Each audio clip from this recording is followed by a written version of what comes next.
नमस्कार, आप जुड़ चुके हैं श्री न्यूज़ के साथ। मैं हूं रूहानी।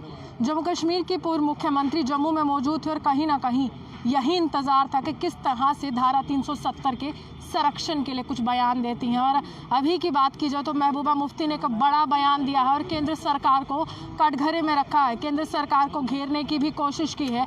और उन्होंने स्पष्ट रूप से जम्मू कश्मीर की जनता को ये भी कहा है कि एक ऐसा वक्त आएगा जब केंद्र सरकार अपनी गलती मानेगी और ये कहेगी जम्मू कश्मीर के लोगों को कि हमसे गलती हो गई है, हमने बहुत बड़ी गलती कर दी है धारा 370 हटाते हुए। आप हमें बताइए आपको क्या चाहिए। ये महबूबा मुफ्ती का बयान है और तकरीबन 14 महीने के बाद जो है यहाँ पर आई हैं और 14 महीने 370 की समाप्ति के बाद नज़र बंद रही। उसके बाद कहीं ना कहीं जम्मू कश्मीर में सियासी गतिविधियां जो थी वो जो देखी जा रही थी और वो पूरी तरह से ठप पड़ चुकी थी। लेकिन महबूबा मुफ्ती ने ये कहा है एक वक्त आएगा जब ये 35 से 370 ये लोग दिल्ली में हाथ जोड़कर जम्मू कश्मीर के लोगों से बोलेंगे कि हमसे गलती हो गई और ये पूछेंगे बताओ आपको और क्या चाहिए। यानी कि स्पष्ट रूप से अभी भी अपने बयानों पर बरकरार है, स्पष्ट रूप से अभी भी साथ मांग रही हैं जम्मू की जनता का कि गुपकार डिक्लेरेशन इसीलिए बनाया गया ताकि धारा 370 का संरक्षण किया जाए, धारा 370 का बचाव किया जाए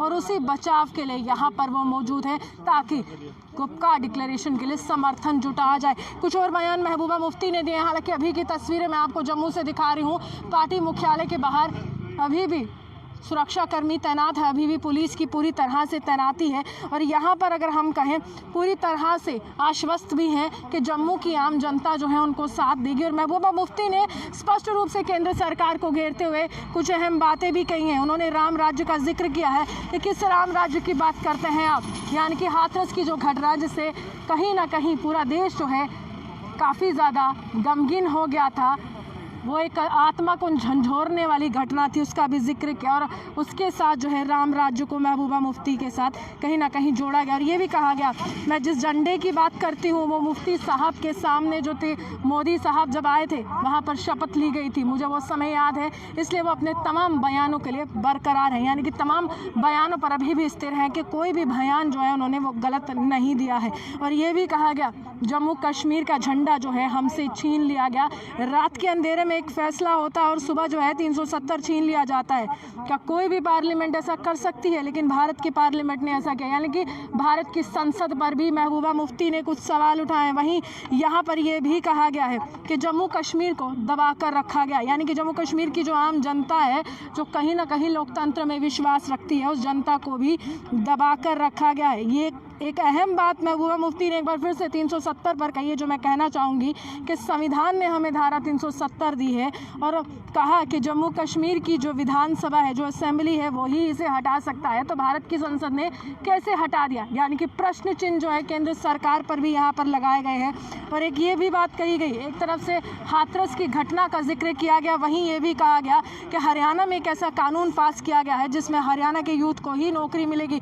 यानी कि यहाँ पर नौकरियों की बात जो है वो स्पष्ट रूप से की जा रही है। और महबूबा मुफ्ती एक बार फिर से बेरोजगारी का मुद्दा हो, नौकरियों का मुद्दा हो, केंद्र सरकार को घेरने की कोशिश की जा रही है। आप जानते हैं कि बिहार में चुनावी सरगर्मियां काफ़ी तेज़ और बिहार में कहीं ना कहीं चुनावों का दौर जो है जारी है। महबूबा मुफ्ती ने बिहार चुनाव का भी जिक्र किया और उन्होंने कहा है कि मोदी ने बिहार इलेक्शन में बिहार रेजिमेंट के जो जवान शहीद हुए थे गलवान घाटी में, और वहाँ पर सीधे तौर पर चीन ने हिमाकत की थी, चीन ने यहाँ पर सीधे तौर पर निशाना हमारे वीर जवानों का बनाया था। लेकिन प्रधानमंत्री ने वहाँ पर उन रेजिमेंट के जवानों का जिक्र नहीं किया है, उन्होंने 370 का जिक्र किया। यानी कि उन्होंने सीधे तौर पर प्रधानमंत्री को कटघरे में रखा और ये कहा है कि चाहे प्रधानमंत्री हो, देश के तमाम नेता हो या भाजपा हो, हर एक व्यक्ति के जहन में जो है इस समय धारा 370 है। और आम बात अगर हम कहें, कहीं ना कहीं केंद्र सरकार समय समय पर ये कहती रही है कि जम्मू कश्मीर में हालात सामान्य है। ये उन्होंने इसलिए कहा क्योंकि विश्व पटल पर हमेशा ये कहती रही है जम्मू कश्मीर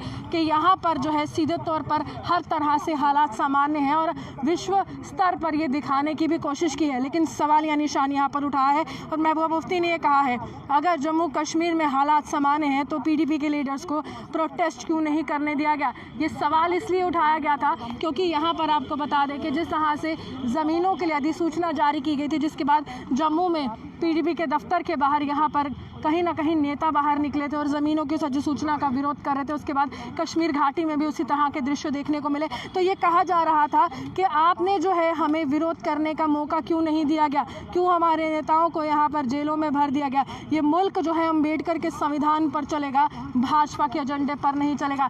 यानी कि बाबा साहब भीमराव अम्बेडकर जिन्होंने हमारे देश के संविधान का निर्माण किया, जिन्होंने कहा हर एक व्यक्ति को समान अधिकार है, वो संविधान का जिक्र किया गया और ये कहा है कि भाजपा के कहने पर, भाजपा के एजेंडे पर संविधान जो है यहाँ पर नहीं चलने वाला है। अगर चलेगा तो बाबा साहब भीमराव अम्बेडकर ने जो संविधान बनाया था उस संविधान के तहत जो है यहाँ पर चलेगा।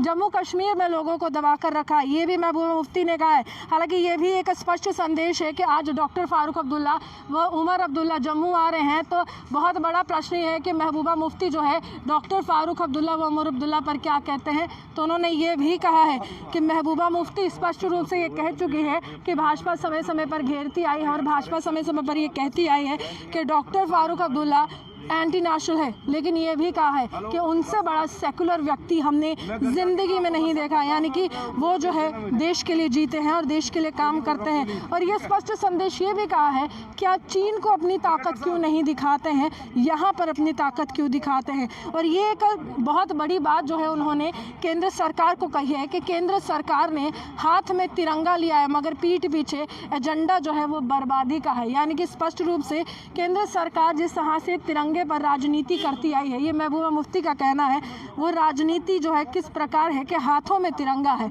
यानी कि हाथों में तिरंगा है और कहीं ना कहीं दिखाने के लिए देशभक्ति करते हैं, लेकिन पीठ पीछे एजेंडा जो है वो मुल्क की बर्बादी का है।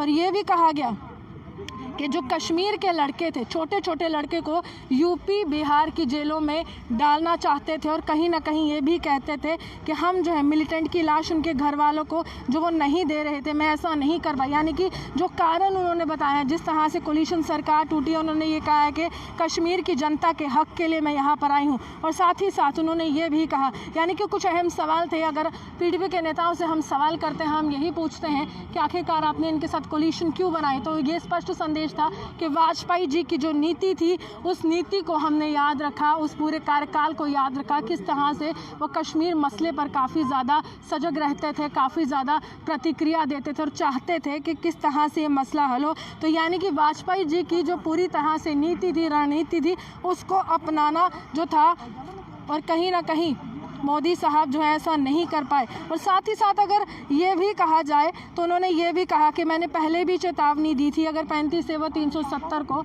हाथ लगाया तो मैं सरकार तोड़ दूंगी। अब स्पष्ट संदेश महबूबा मुफ्ती जम्मू से केंद्र सरकार को दे रही हैं। यहाँ पर जम्मू के नेताओं को घेरने की बात नहीं है, यहाँ पर घेरने की बात है केंद्र सरकार को। और बार बार यही कह रही थी कि आपने जो है हमसे प्रोटेस्ट करने का अधिकार क्यों छीन लिया, क्या आप पीडीपी से डरते हैं। रात के अंधेरे में फैसला हुआ, धारा 370 जो है सुबह छीन ली गई।